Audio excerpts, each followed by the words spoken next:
मूसा अलैहिस्सलाम के हाथ में जो लाठी थी वो आम लाठियों की तरह की लाठी थी, उसमें कुछ नहीं था।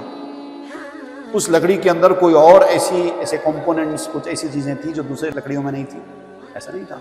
आम लकड़ियों की सी लकड़ी ही थी, लेकिन अल्लाह ताला की खास तवज्जो उस लकड़ी पर हो गई थी। अल्लाह ताला ने उस लकड़ी के अंदर खास कमालात रख दिए थे, और वो कमालात लकड़ी के अंदर छुपे हुए थे, बाहर से दिखाई नहीं देते थे।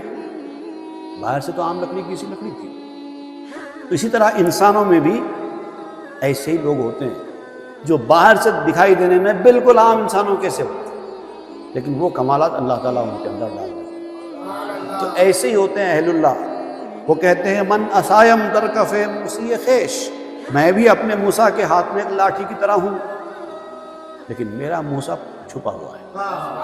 जाहिर मैं हूं, लकड़ी दिखाई दे रही है, मूसा दिखाई नहीं दे रहा, मगर वो लकड़ी मूसा के हाथ में। अहलुल्लाह का मामला भी औलिया अल्लाह का मामला।